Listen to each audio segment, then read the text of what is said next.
Welcome back, everyone. I'm Jason and you're watching Jason Jensen Trains. In today's episode, I am going to show you how to build a Christmas train. Now, the techniques that I'm going to show you can be used in any scale. It can be used for building a diorama. It can be used for building structures. So to get started, we're going to get some cardboard, styrofoam, and a very large container that used to be full of cheese balls that my son completely ate. So sit back, relax, and enjoy the video. Trust me, it's going to be fun.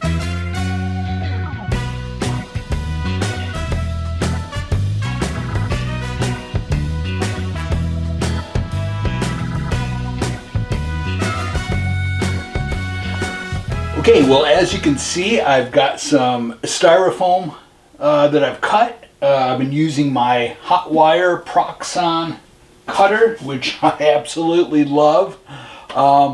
Things are a little crazy in the shop right now because I have multiple projects going all at once. But I love the chaos. It's exciting.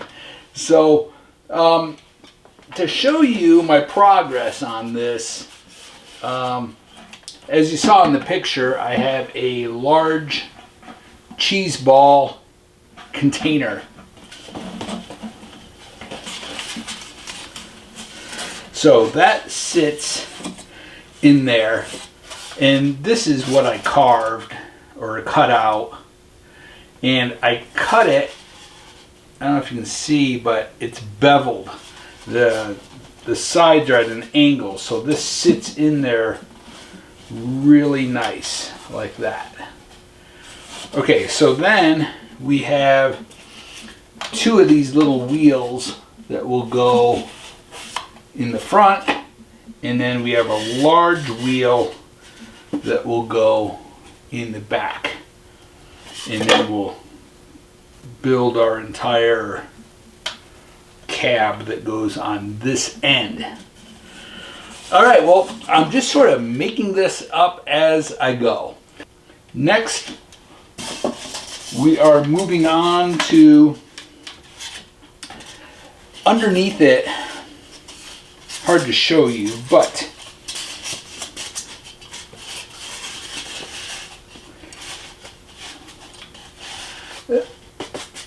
this goes all the way to the floor, so it'll be a solid piece. I'm doing it white because of there will be snow in front of it,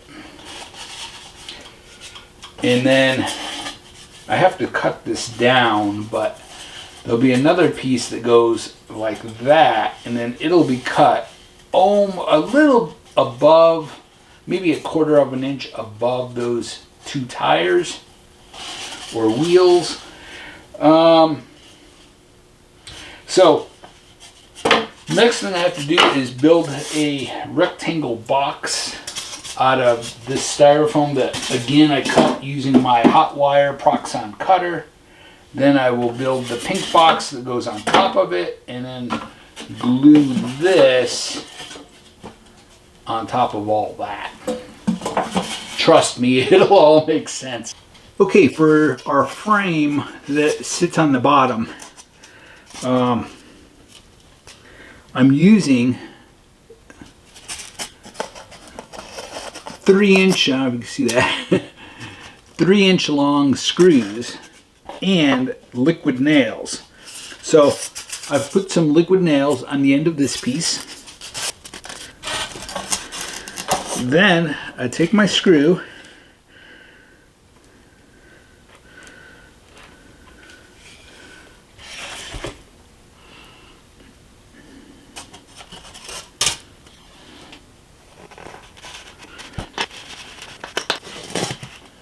now you can see there's a bunch of the liquid nails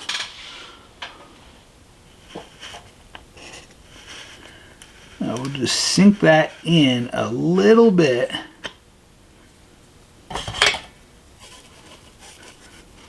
And then we'll just paint that white and you'll never see it.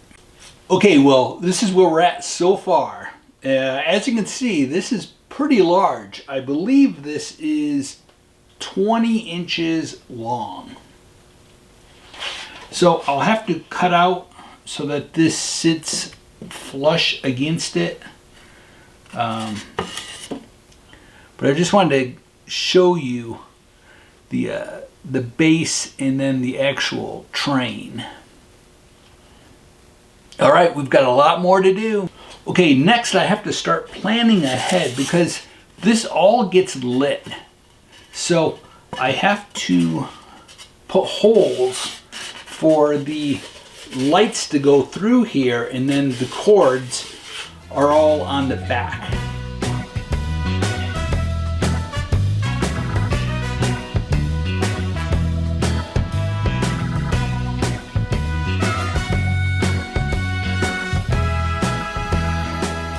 Okay, well, I am slowly making some progress. You can see I've got the two small wheels in the front finished, and all I did was I made two paper patterns and cut them both out of the glitter paper. Now I have to do one for the back wheel, and then I have to do the three wheels on this side.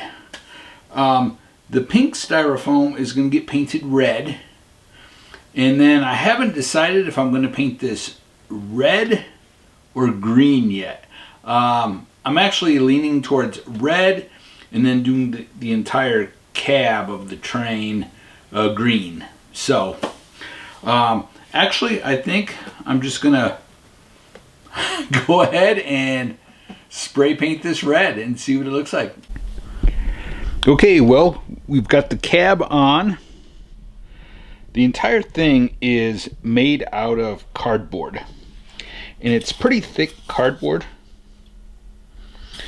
and I've actually doubled it.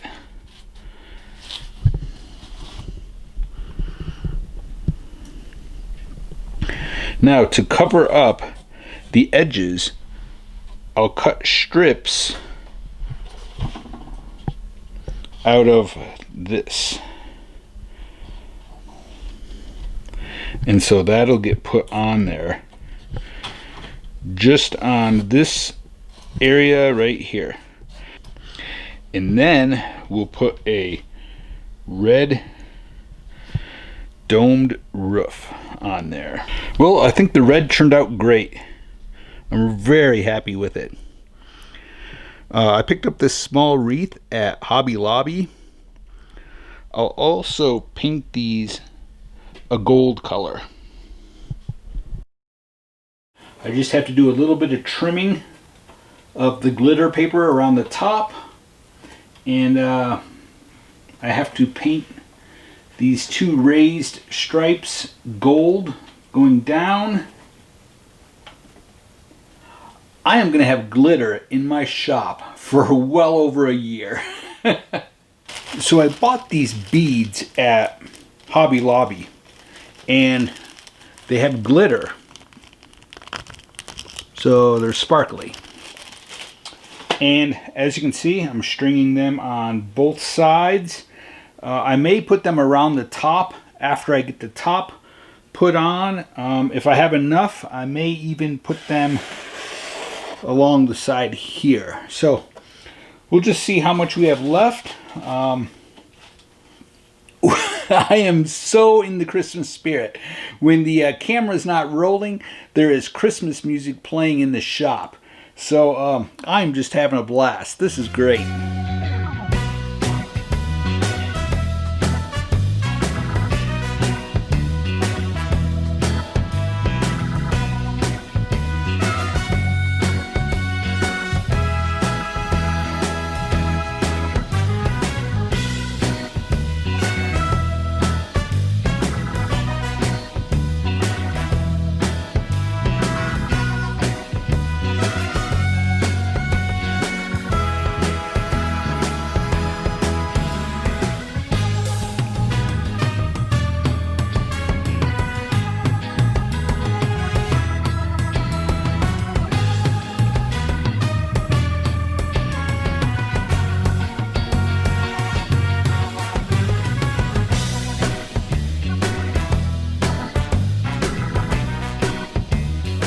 Okay, our engine's not quite finished. I still have a little bit more to do on it, but I'm going to jump ahead and start to build the next car.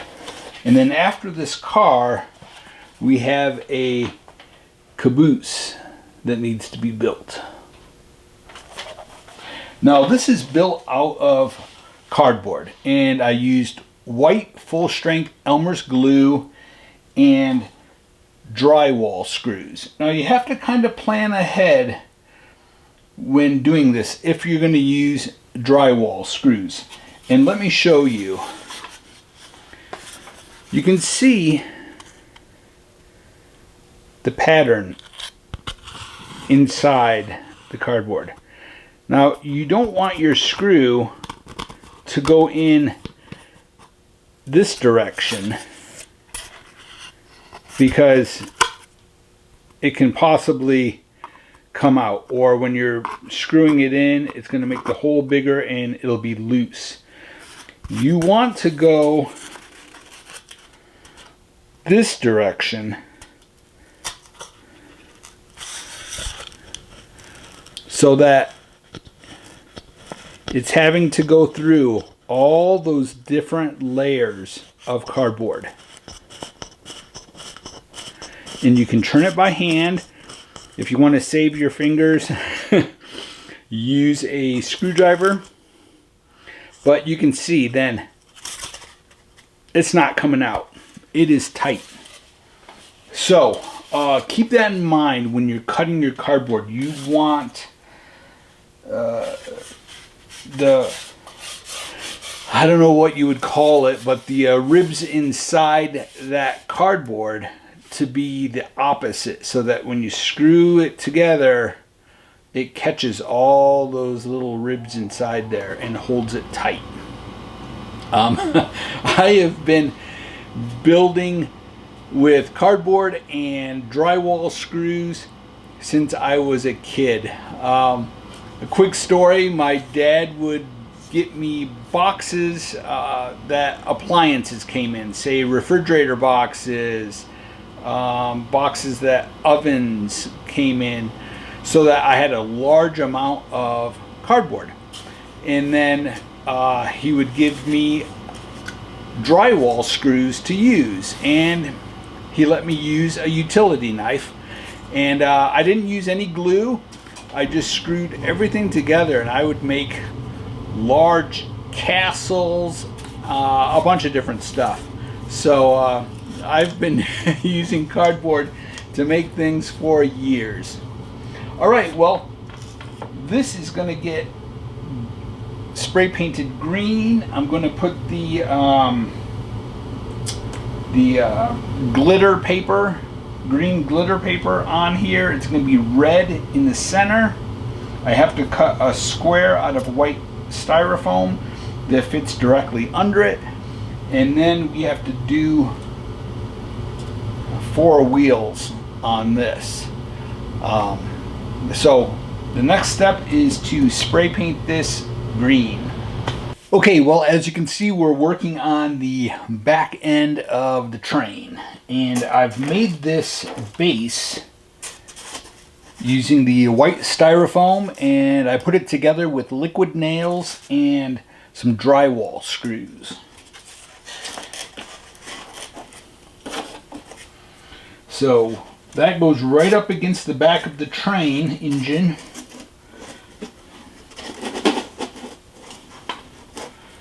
That gets put there. And that gets put there. And then we'll get our wheels put on here and get our lights put on the sides, just like on the side of the train here. All right, it's really coming together.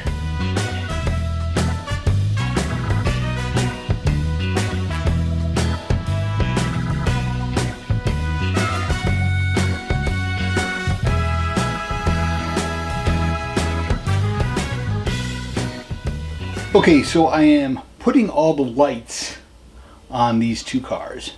Now, I just bought 2 boxes of these lights. And you can see there's 70 in this box. So I used 70 lights on the engine, and then I'm using 70 lights on this. Now, I had to be sort of strategic of where I placed the lights since I only had 70. So I started here. These aren't attached yet, but I did 4 in each wheel. I had one light here in the center, and then I just went up, over, down, cut a hole, came through, went down. Now I'll go over and repeat that pattern on the other side. Now, someone building this at home that has more expertise in doing electrical could strategically place the lights in here, and I'm sure it could make it look better. But I'm just going simple. Like I said, I bought the 2 strings of lights, doing a simple pattern around it, and they plug together and then plug into the wall. So very, very simple. I also used some glitter pens. You could buy any type of glitter paint pens, and I just simply went around the edge of the paper just so that it wasn't white. Just gives it a nicer look. I bought these 2 pieces at Hobby Lobby, and I simply poked 2 holes on each side, then used thin wire and tied it, and then tied it inside in the back, and it holds them very tight. Okay, well, we're getting close to wrapping this project up. I'm going to put a top on here and paint it green, and then we'll join the engine and these 2 cars and see what it looks like when it lights up. And I did want to mention that you could make this smaller. I used a large plastic container that Cheese Balls comes in. They also have those large containers like full of pretzels, but you could use a plastic 2-liter bottle or even a small water bottle, and you could make this a lot smaller. And then as far as the lights, you could go onto the internet, possibly Amazon, and order some small LED lights to put on it. So this could definitely be made a lot smaller. You don't have to go this big with it. So I wanted to give you an example of going smaller with the train. You could use a regular sized box and then a water bottle for the front. You could make this any size you want to. So have fun with it. This would be a great project too to get kids involved. You could do a small train that goes in front of your Christmas tree, in the front window of your home. So have fun with it. Well, our Christmas train is complete. I hope you enjoyed today's video. I hope it inspires you to maybe just try something creative, something different. And I really encourage you all to share what you're passionate about or what you really like with others. Maybe if you love reading, maybe you can share a review of the current book that you're reading on Facebook. Or share the book that you're reading now when you're done with other people. There's so many different ways to share your passion with others. Well, thank you so much for watching. I really appreciate it. Take a minute to subscribe to the channel, and don't forget to click on that bell up in the corner to be notified when I upload new videos. Well, until next time, stay motivated and happy modeling, everyone.